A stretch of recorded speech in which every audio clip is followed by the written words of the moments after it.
spoke up. Just thinking about it, I would think that when we have like Asian Awareness Week, or we have Black History Week, I think that does a disservice. If you're just all of a sudden presenting these cultural centric books on one particular week, it doesn't make it seem like it's mainstream every day. So I think if I were a director of a public library, I would not have that, and highlight the literatures all the time, and not isolate this for 1 week. Sort of packaging it, meaning it's not that important because there are 52 other weeks we're not going to deal with it. Well, The message, I wouldn't do that. It was very interesting when, again, the Knowledge River courses were going on. They had the editor of the Tucson Star, I think it was, came in and spoke, and he's a Hispanic Latino gentleman, graduated from the University of Arizona's, not library school, journalism school, so he was, he's kind of the shining star from the program. I remember one of the students asking, why don't you have a Latino beat? Why don't you have something like that in the paper? And his answer I thought was really interesting. Again, it was the first time I had thought of it from this way. He said, I don't want to do that. I want it to be part of the regular news because if you separate it, it ghettoizes it. It makes it not part of what's going on. It makes it less important too, on 1 week out of 52 weeks. Exactly. I said, Katie, don't worry.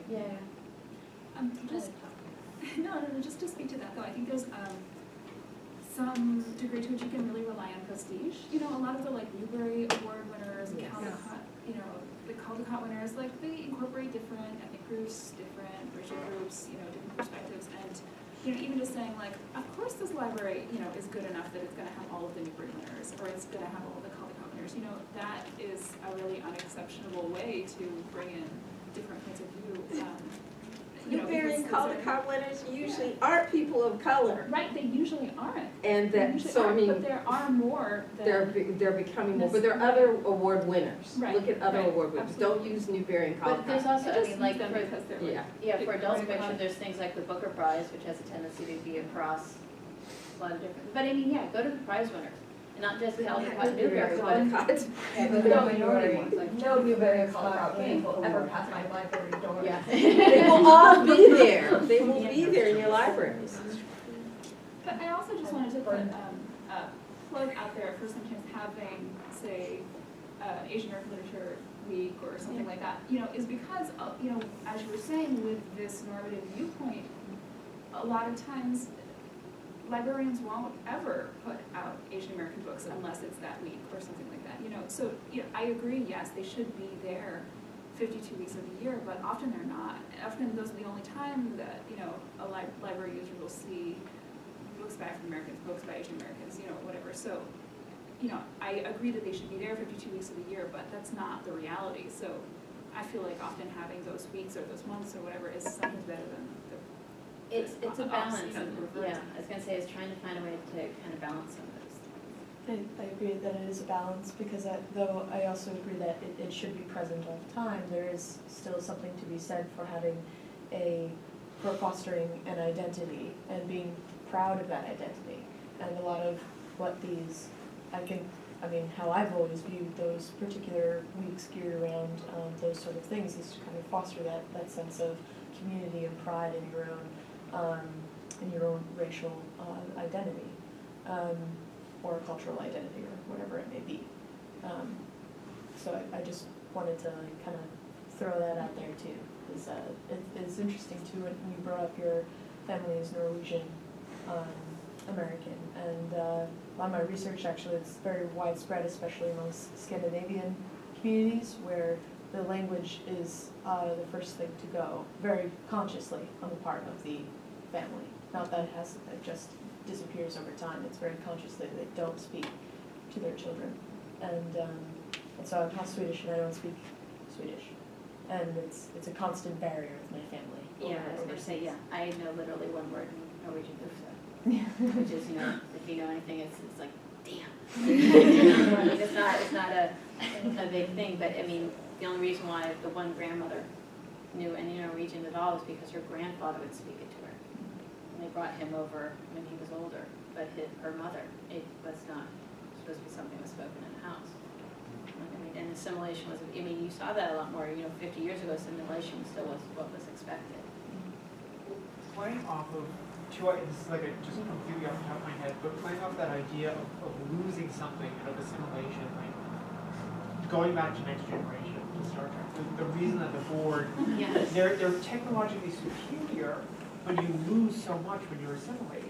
So what about, and I mean, this is literally right off the top of my head, just thought about it, so feel free to shoot it down, but what about trying to turn this back around into something like feeling like you're being segregated into white culture? Like, come learn about all the things you're missing out by ignoring it and by being part of that majority, and instead of making it something that you have to sort of secretly bring in and sneak in, not tell anybody, why not say to them, look, you're losing so much by not knowing about this, by not respecting it and allowing it into your life. So why don't you improve? Why don't you realize what you're missing and stop missing it? Well, I was gonna say, and that would be great if we were rational.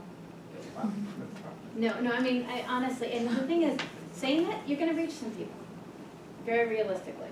You know, I mean, you're gonna reach some people like, you know, you are so limiting yourself by only doing these authors, you're so limiting yourself by only, you know, kind of looking at this area, saying, you know, you seem to really enjoy reading the written word.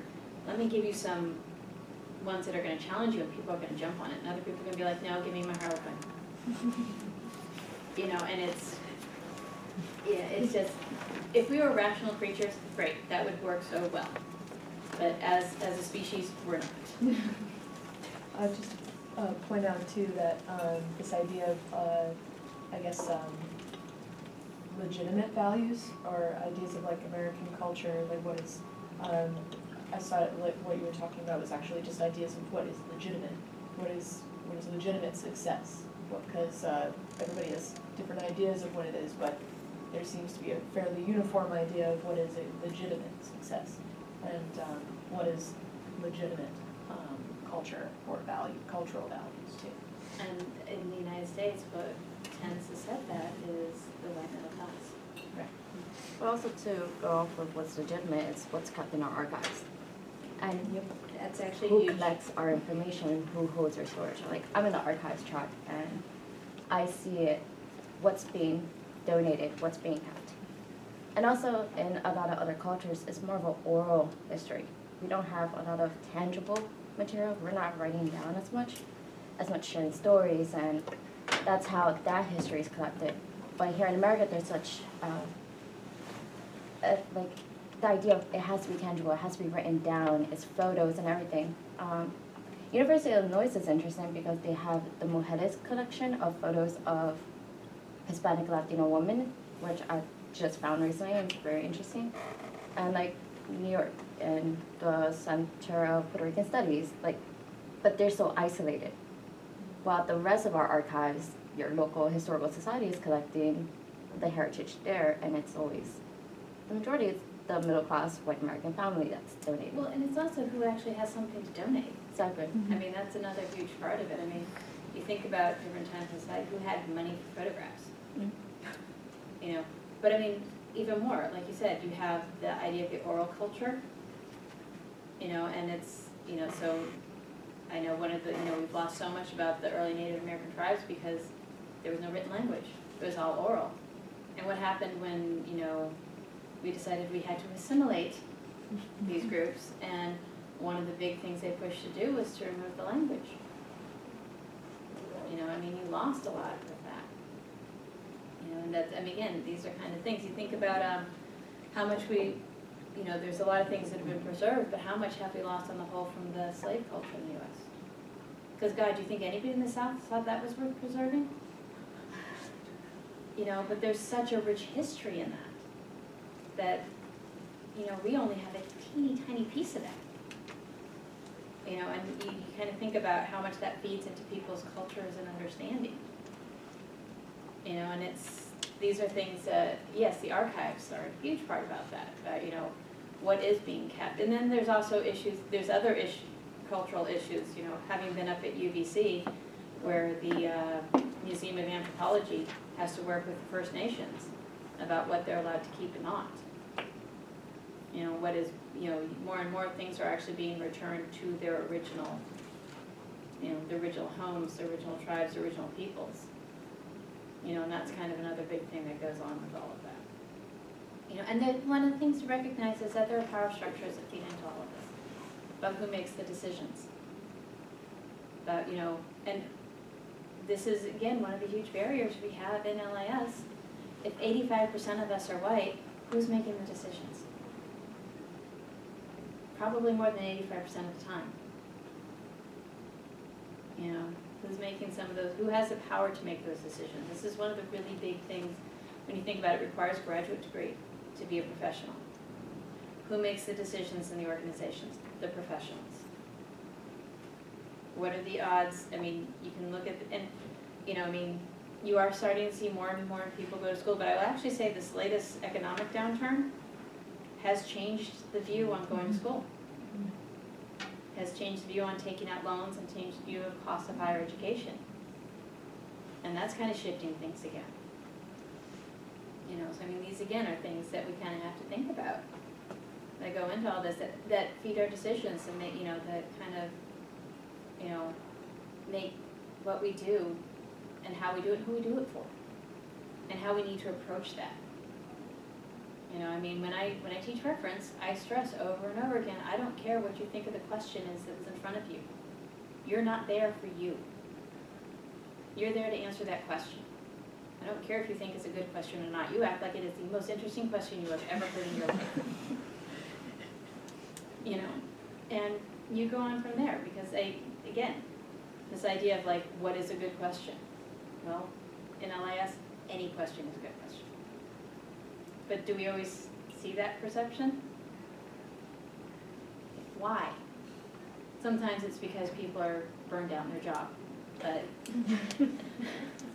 sometimes people make judgments on something. And yes, you know what, I'm sure I asked questions of my librarians who went, dear God Almighty, she doesn't have anything better to do right now. But they never made me feel that way. And these are kind of things that are important that are part of it too. It's, you know, it's one of the big things that is important to do is to try to serve and work beyond your assumptions and your biases. If something doesn't seem right to you, question yourself why it doesn't seem right. Just don't assume it's not right. You know, if you don't like something, why don't you like it? You know, what is it that's driving you not to like something? You know, you're having a visceral reaction to somebody who walked in, why is that happening? And question those things. Does that mean you're ever gonna be able to change them? Maybe not, but at least you'll understand what's driving it. Be willing to question yourself. This is one of the big things. You know, be willing to look at your assumptions and what you do and what that means about how you interact with others. You know, I mean, the fact of the matter is I try to do this, am I perfect? Oh, dear God, no. Do I make stupid mistakes? Oh, yes. I am very good at foot and mouth disease. I really am. But, you know, again, these are the things we need to start doing. And please, Katie, feel free to jump in at any point when I'm talking about this. But these are really kind of the things that we need to do. We need to question. We need to kind of consider these things. You know, we need to recognize how our policies and procedures are set up and what that means about people using the institutions. One of the easiest ones I can say, and Linda, you're going to hate that I'm going to say this, when do college students work most? When you were an undergrad, when did you tend to do your work? We're open until midnight now. I know.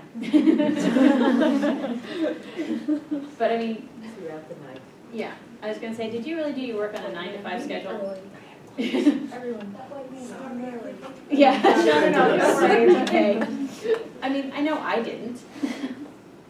You know, public libraries, when are they going to be most useful? 90% of the time, not at 10 in the morning. You know, I mean, but I mean, again, these are again, obvious ones to point out, but not necessarily always ones that we kind of think about. This idea of how it should be about the acceptable levels of some of the stuff. And again, obvious ones to think about, but, you know, what books do you have in your library? Why do you have them there? You know, what databases do you use? What programs do you offer? What are some of these things that you can do?